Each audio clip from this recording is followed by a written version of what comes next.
We're talking about laws of the universe today. We're going to get deep today. The word of the day is self-esteem. And self-esteem is basically how much I love myself. When you got stuff to wake up and look forward to, things really start to happen. Your number one problem in your life is yourself. And guess what? You needed to hear that today. You are your biggest problem. And there's something else you need to hear. The world don't owe you nothing. You owe you. Your body been good to you. With all of your mess, with all of your drama, with all of your bad decisions, with all your mistakes, with all your failures. Your body ain't giving up on you yet and is still carrying you around. Self-esteem is called self, not us. This ain't got nothing to do with nobody else. This got to do with you.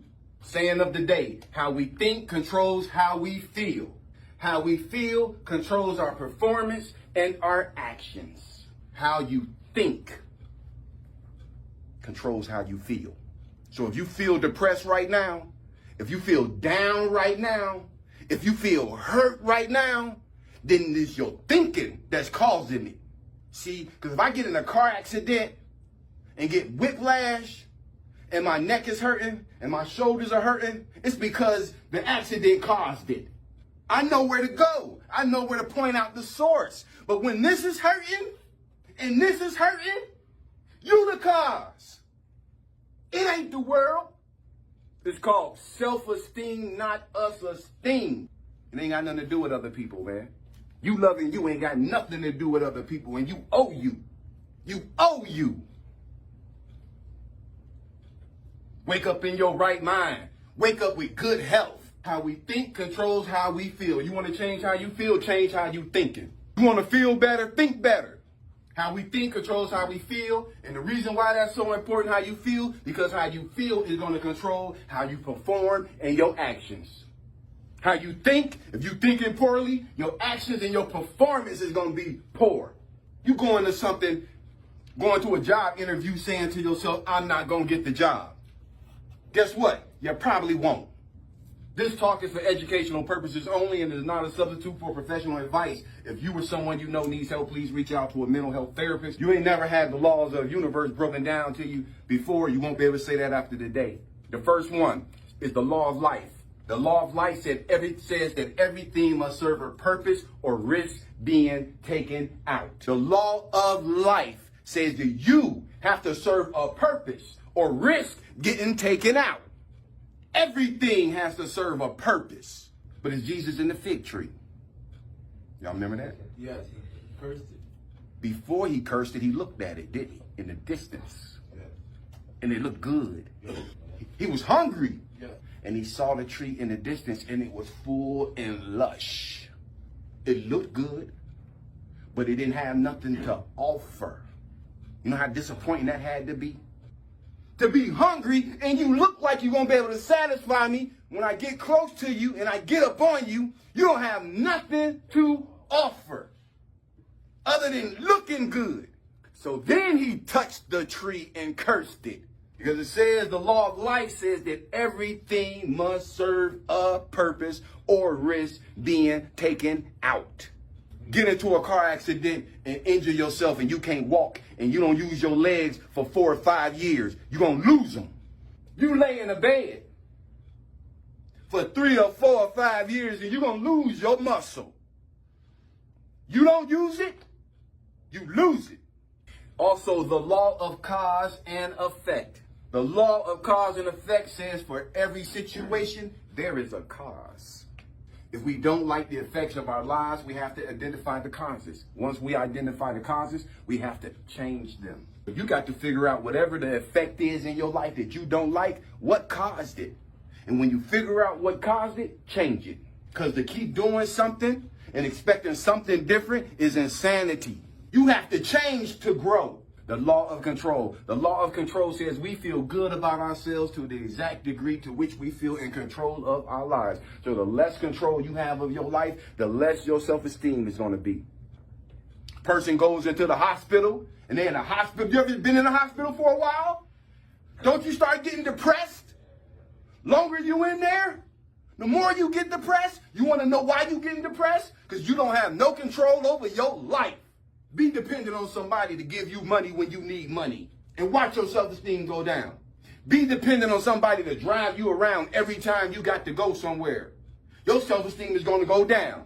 Gain control of your life. Learn to do it yourself. Also, we're going to talk about the law of concentration. Check this out. The law of concentration. If we focus on something, we will experience it, good or bad.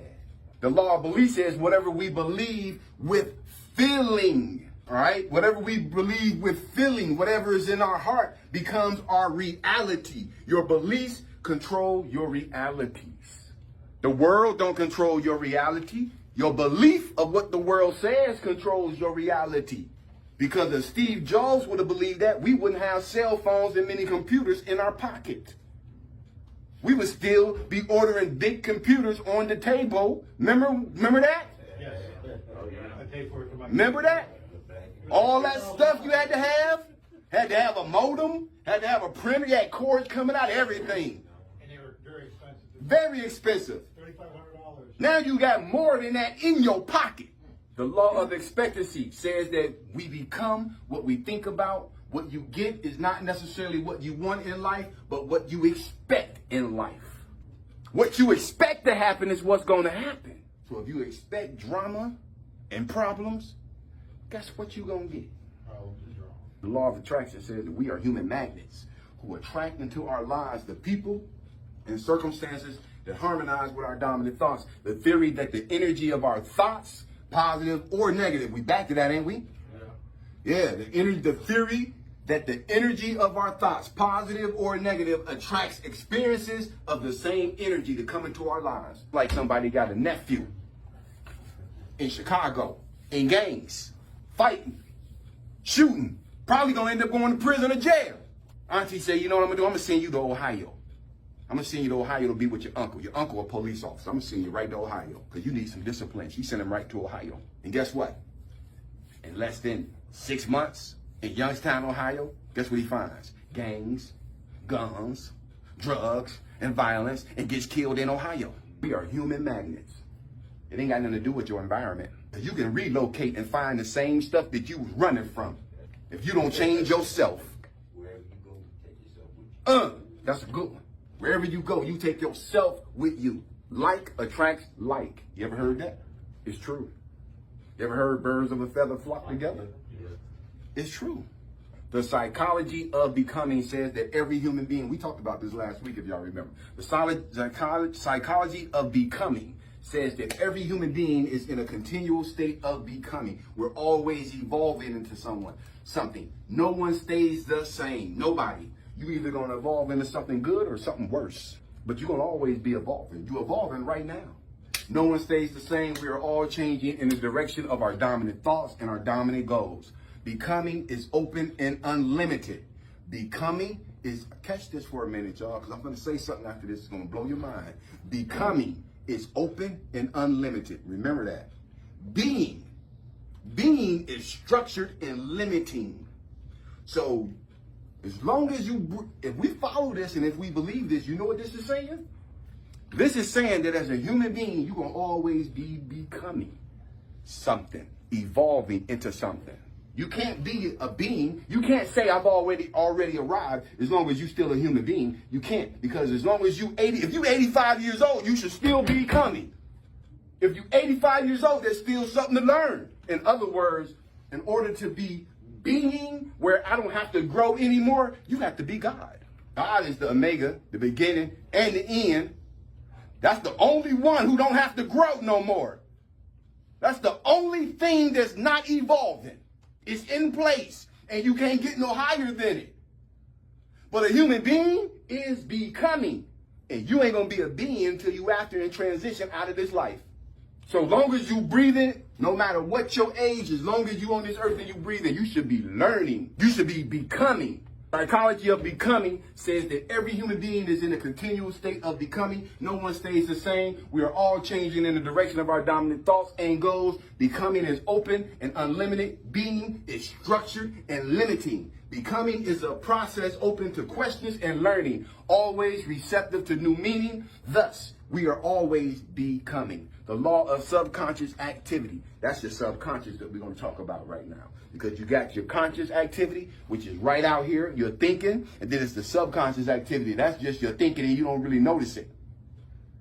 So that's the law of subconscious activity says that whatever the conscious mind believes and accepts, the subconscious goes to work to bring it into reality.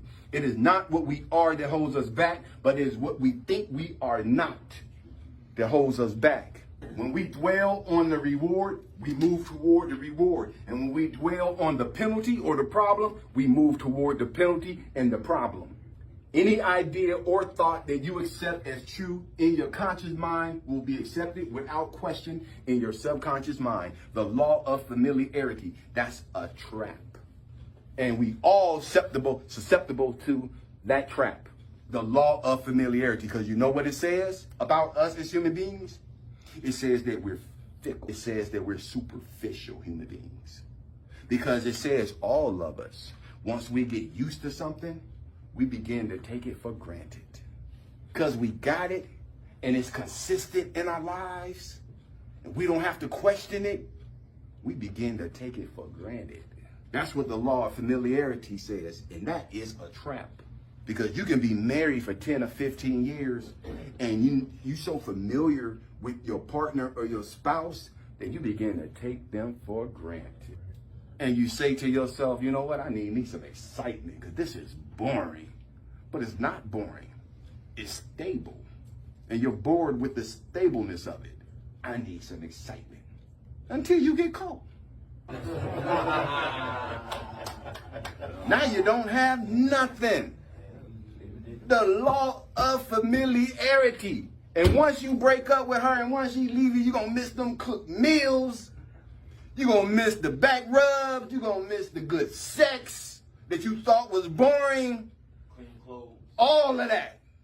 All of that. You're going to miss the support, the attention, and the love because they think that the grass is greener on the other side. No, the grass is green where you water it. Also associated is another side to the law of familiarity. Also, what the law of familiarity says that as we become friends and the more certain people get to know you, the more they think they can try you now. That's called the law of familiarity also. But we got some people, they think y'all good and they think y'all cool. They start trying you. They start saying stuff just to push that envelope a little bit. See what that button is. Yeah, they might call you out your name while y'all laughing.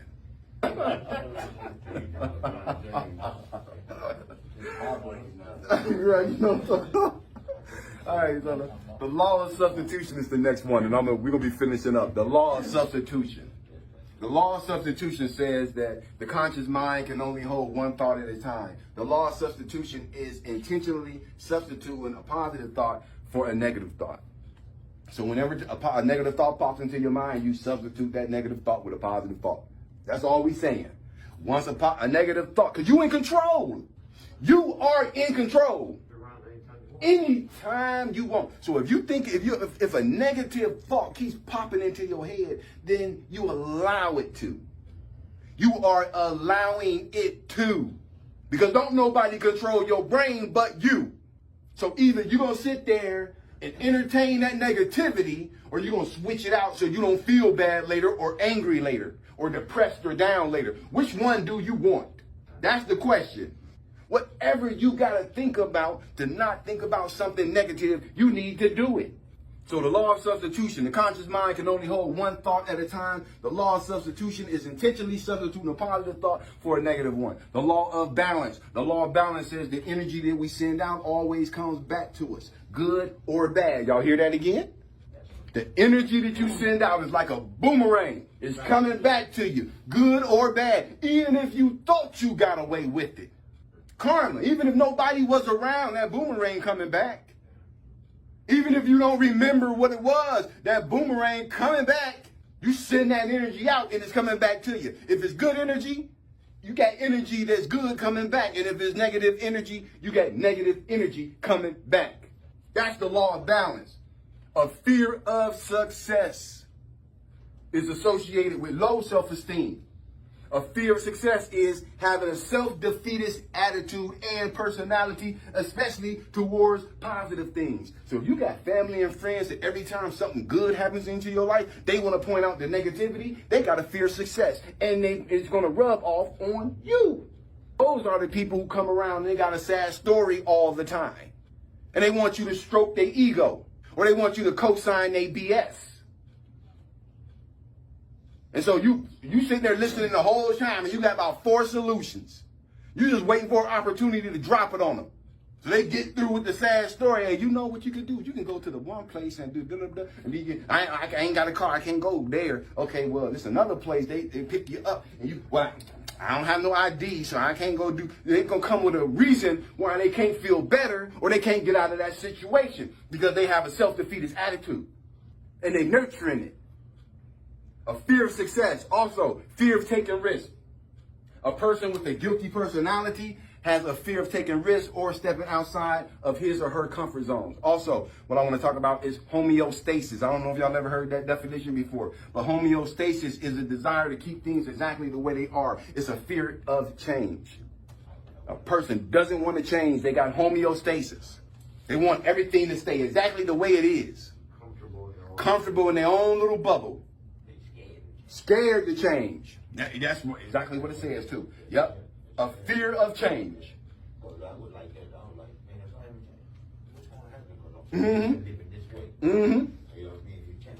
And you know what some of that fear be? If I change and I get my stuff together, then I got responsibility. Come on. Come on. If I change and get my stuff together, now I got to be responsible every day. 24 hours a day. I've been irresponsible for the past 15 years. I can't do that. That's a fear of success. You saying that, you programming yourself. And you learned that from somebody. That ain't just come out of nowhere. Somebody told you you wasn't capable.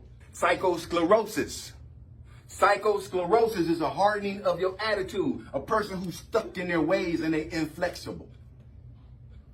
Psychosclerosis is a hardening of your attitude, stuck in your ways, and inflexible. This is just how I am. You ever heard somebody say that? Sensory acuity. Sensory acuity is being cognizant of how our behavior affects others. Self-awareness. Sensory acuity. I'm aware of how my behavior affects other people. If you don't want to do what they want to do, they shut down. Right. Yep. I'm aware of when I walk in the room, and you got to be aware, cognizant, and self-awareness of yourself, and how you affect people. If you got like 6 employees at your job that say that you mean and hard to work with, it's probably you, and you probably not aware of yourself. Because when you got 6 or 7 people saying the same thing about you, it's probably not a conspiracy at this point. Yeah, you got to look in the mirror. Yeah, you might be sabotaging yourself. And also, we're going to talk about selective perception. That's also associated with low self-esteem. Selective perception is when the mind edits and refuses to allow any evidence contrary to what we already believe. Because sometimes we see what we want to see. That was right on time? Mm-hmm.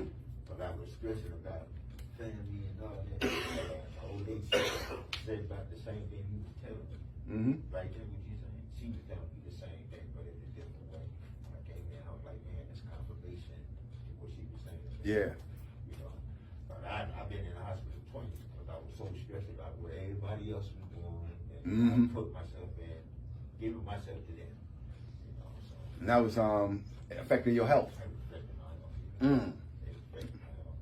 Mm. You know, but like I say, I gave everything away, you know, lost concentration, lost belief, all of it. I was like, man, I'm sitting here, so I moved out the wheel. Hit me upside the head. In a good way. I hit him upside the head in a good way, y'all. Don't take that wrong. Yeah. Now I know, you know, now with this, I can take it and say, okay, wait a minute. I look at it and say, okay, now I know, you know, it's the law of belief. Yeah, man. You know? Everybody. Yeah. That's where it starts at, man. Look, I'm gonna tell you right now, if I don't have nobody who believe in me, if I don't have nobody who got faith in me, if I don't have nobody who encourage me, I do enough of that for myself. I'm telling you, bro, I'm a self-starter. I got my own, man, look, if nobody come up to me and say, Will, you doing a real good job, I tell Will that all the time. And I let me know when I'm falling short too. Yeah, I don't mind. I'll let myself know when I'm falling short and when I'm disappointed in myself. I'm not gonna beat up on myself, but I'm gonna let myself know, look, you need to step it up. Yeah, you step your game up. But at the same time, if nobody tells me I'm doing a good job, I'm gonna do it for myself. Because I love me. Man, I love me. And like we said, that's what self-esteem is all about. When you love yourself, you treat yourself like you love yourself. You see people be posting all the time, some stuff like, family don't support you, people don't support you when you're trying to start a business, and they don't share your stuff, they don't buy your product, they don't do that. Man, I don't need nobody to do none of that for me. God got me. God got me, and I'm cool with whatever He give me in my life. I ain't never been let down. If any letdowns came in my life, it was from me. I let myself down countless times. Yeah, I'm glad you came today too, man. All right, y'all. If there's no more questions, concerns, or comments, man, I'm gonna cut y'all loose.